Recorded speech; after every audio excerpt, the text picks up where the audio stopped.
Hi, hello everyone. Welcome back my YouTube channel.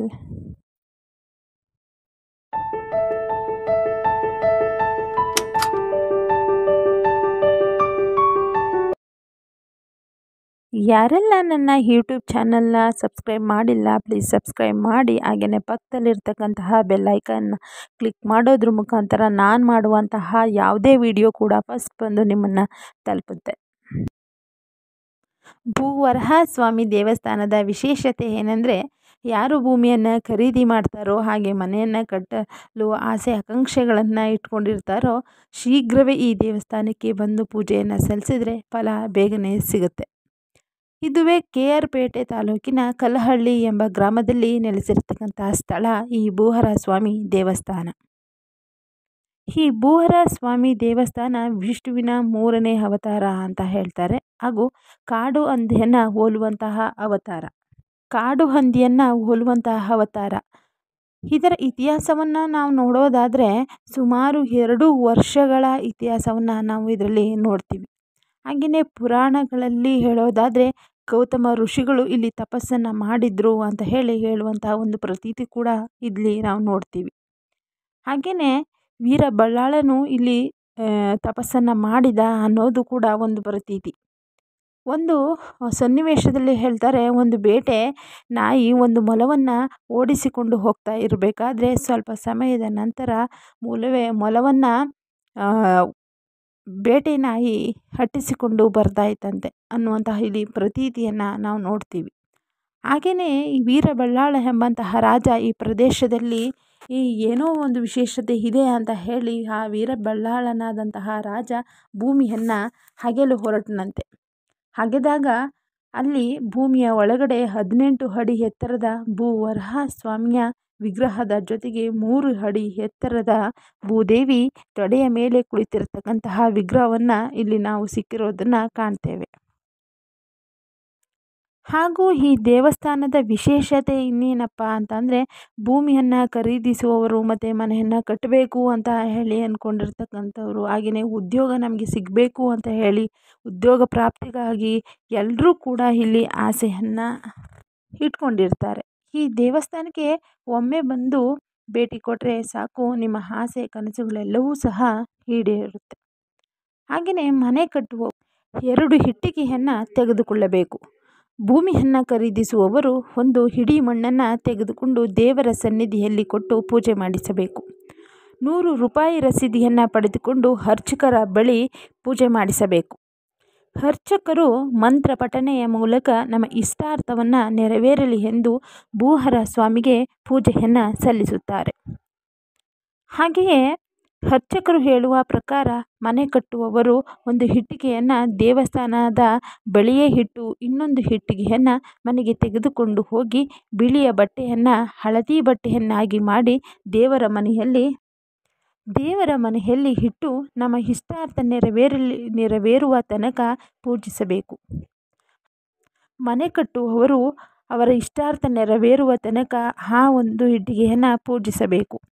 ಮನೆ ಕಟ್ಟಿದ ಕನಸು ಈಡೇರಿದ ನಂತರ ಆ ಇಟ್ಟಿಗೆಯನ್ನು ಈಶಾನ್ಯ ದಿಕ್ಕಿನಲ್ಲಿ ಒಂದು ಗೋಡೆಗೆ ಸೇರಿಸಿ ಕಟ್ಟಬೇಕು.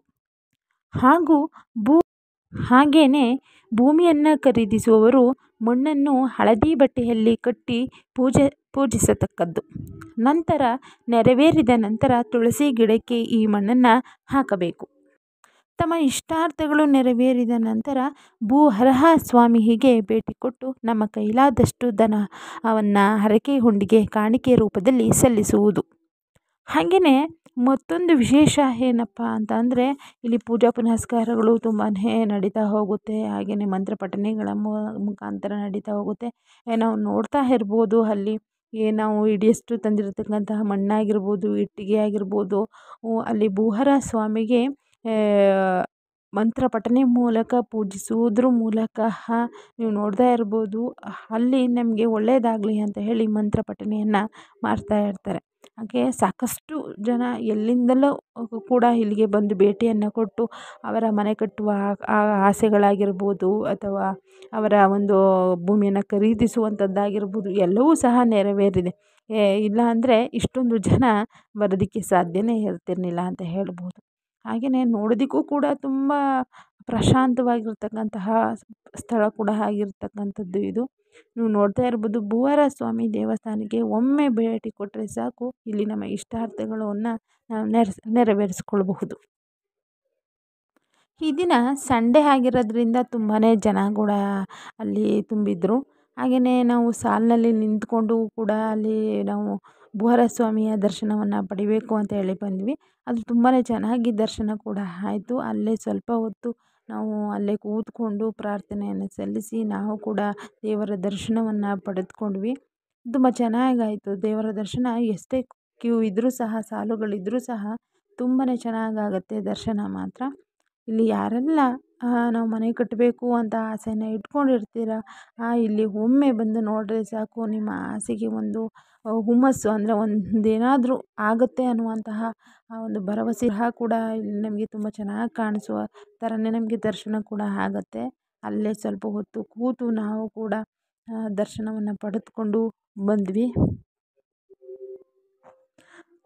ದರ್ಶನ ತುಂಬಾ ಚೆನ್ನಾಗಾಯಿತು ಅಂತ ಹೇಳ್ಬೋದು. ಹಾಗೆಯೇ ದರ್ಶನವನ್ನು ಮುಗಿಸ್ಕೊಂಡು ನಾವು ಹಾಗೆಯೇ ಹೊರಗಡೆ ಬಂದ್ವಿ.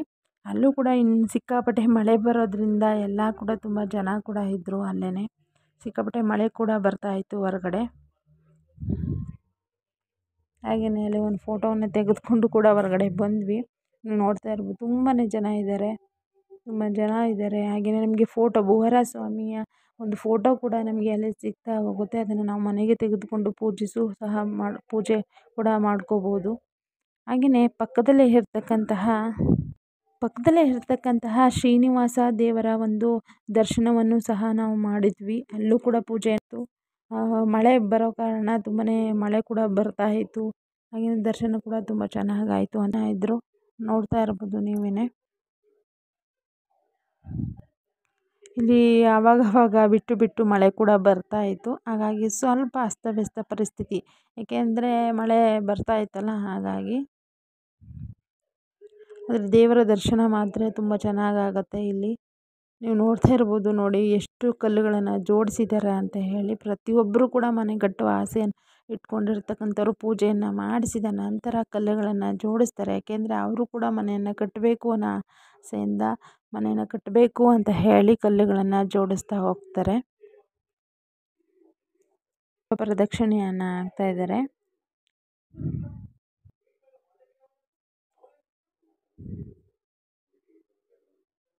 ಹಾಗೆಯೇ ಇಲ್ಲಿ ಭೂವಾರ ಸ್ವಾಮಿ ದೇವರ ಒಂದು ಫೋಟೋ ಕೂಡ ಸಿಗುತ್ತೆ. ಇದನ್ನು ನಾವು ತೆಗೆದುಕೊಂಡು ಮನೆಯಲ್ಲಿಟ್ಟು ಅದನ್ನು ಪೂಜೆ ಸಹ ಮಾಡಬಹುದು.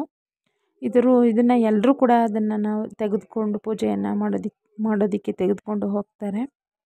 ತುಂಬಾ ಇಲ್ಲಿ ವಿಶೇಷವಾದಂತಹ, ತುಂಬ ಪ್ರಾಮುಖ್ಯತೆ ಹೊಂದಿರತಕ್ಕಂತಹ ಸ್ಥಳ ಅಂತಲೇ ಹೇಳ್ಬೋದು.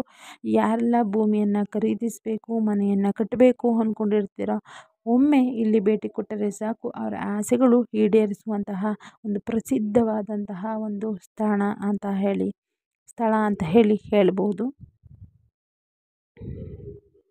ಮಳೆ ಆವಾಗವಾಗ ಬಿಟ್ಟು ಬರ್ತಾ ಇದೆ. ಹಾಗಾಗಿ ಮಳೆ ಕಾರಣ ಅಲ್ಲಿ ನಿಂತ್ಕೊಳ್ಳೋಕ್ಕೂ ಆಗೋದಿಲ್ಲ, ಯಾಕೆಂದರೆ ಸಿಕ್ಕಾಪಟ್ಟೆ ಮಳೆ ಬರ್ತಾಯಿತ್ತು. ಹಾಗಾಗಿ ಮಳೆ ಬರೋ ಕಾರಣ ಸ್ವಲ್ಪ ನಮಗೂ ಕೂಡ ಅಲ್ಲಿ ನಿಂತ್ಕೊಳ್ಳೋಕೆ ಆಗ್ತಾ ಇರಲಿಲ್ಲ. ಬಿಟ್ಟು ಬರ್ತಾ ಇದೆ ಮಳೆ. ಹಾಗೆಯೇ ನಾವು ಕೂಡ ಒಂದು ಕಲ್ಲನ್ನು ಜೋಡಿಸೋಣ ನಾವು ಅಂತ ಹೇಳಿ, ನಾವು ಕೂಡ ಮನೆ ಕಟ್ಟುವ ಆಸೆ ಇರೋದ್ರಿಂದ ನಾವು ಕೂಡ ಕಲ್ಲನ್ನು ಜೋಡಿಸ್ಬಿಟ್ಟು ಬಂದ್ವಿ. ನೋಡಿ, ಅದು ಈ ಥರ ಇದೆ. ತುಂಬ ಜನ ಕಲ್ಲುಗಳನ್ನು ಜೋಡಿಸಿದ್ದಾರೆ ಇದನ್ನು. ಹಾಗೆಯೇ ಪ್ರಸಾದನ ತೆಗೆದುಕೊಳ್ಳೋಣ ಅಂತ ಹೇಳಿ ನಾವು ಕೂಡ ಇಲ್ಲಿ ದಾಸೋಹಕ್ಕೆ ಬಂದ್ವಿ. ಇಲ್ಲಿ ಪ್ರಸಾದವನ್ನು ಕೊಡ್ತಾರೆ. ಪ್ರತಿದಿನ ಪ್ರಸಾದ ಇರುತ್ತೆ. ಪ್ರತಿದಿನ ಬೇರೆ ಬೇರೆ ರೀತಿಯ ತಿಂಡಿಗಳನ್ನು ಮಾಡ್ತಾರೆ. ಹಾಗಾಗಿ ಪ್ರಸಾದ ಸ್ವೀಕರಿಸಿ ನಾವು ಕೂಡ ತಿಂದ್ಕೊಂಡು ಬಂದ್ವಿ. ಪ್ರಸಾದವನ್ನು ಕೂಡ ತುಂಬ ಚೆನ್ನಾಗಿರುತ್ತೆ. ಹಾಗಾಗಿ ಇಲ್ಲೂ ಕೂಡ ತುಂಬ ಜನ ಇದ್ದರು. ಪ್ರಸಾದವನ್ನು ತೆಗೆದುಕೊಂಡು ನಾವು ಕೂಡ ಅದನ್ನು ತಿಂದ್ಕೊಂಡು ಬಂದ್ವಿ.